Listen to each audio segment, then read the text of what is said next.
நம்ம இந்த வழக்கு விட்டது கிடையாது. எந்த ஒரு கடவுளும் எனக்கு தெரிஞ்சு சிவன் மட்டும்தான், சிவன் நந்தி மட்டும்தான் அந்த மாதிரி வெட்ட வழியில் இருக்கிறது, கண்டுக்காமல் இருக்கிறது, வணங்காமல் இருக்கிறதுன்னு சொல்லிட்டு கேள்விப்படுறேன். சிவன் மட்டும்தான் பார்க்குறேன் நான். ரொம்ப அழகான சிவன் பாருங்க. விபூதியால் ஃபுல் அண்ட் ஃபுல் அப்பா வரும்போது இதே மாதிரி தான் விபூதியால் இது பண்ணியிருந்தாங்க. இப்பயும் சேம் அதே மாதிரி தான் இருக்காங்க. கீழே பாருங்கள் எத்தனை விளக்குகள் இருக்குது பாருங்கள். கீழே வந்து பார்த்தீங்கன்னா ஃபுல் அண்ட் ஃபுல் எல்லா விளக்குகள். அவருக்கு விளக்கு அணையா விளக்குக்காக வந்து பார்த்தீங்கன்னா இங்கே ஒரு குடில் மாதிரி வச்சு விளக்கு வச்சுருக்காங்க.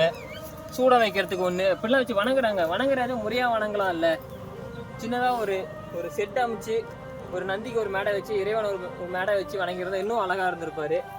இருந்தாலும் தமிழ் திருநாள் அன்றைக்கி அவரை வணங்கிட்டு கூடிய விரைவில் அவருக்கு இந்த இடத்துல அவருடைய நிலை மாறும்னு சொல்லிட்டு வேண்டிட்டு போகிறேன். நீங்களும் வேண்டிக்கோங்க. வேண்டது மட்டும் நம்ம கணையை வெளிப்படுத்தி தெரியப்படுத்தி ஷேர் பண்ணுங்கள். ஷேர் பண்ணுறது மூலிமா கண்டிப்பாக ஒரு மாற்றங்கள் வரலாம். தலைவா நீ வச்சுக்கோ.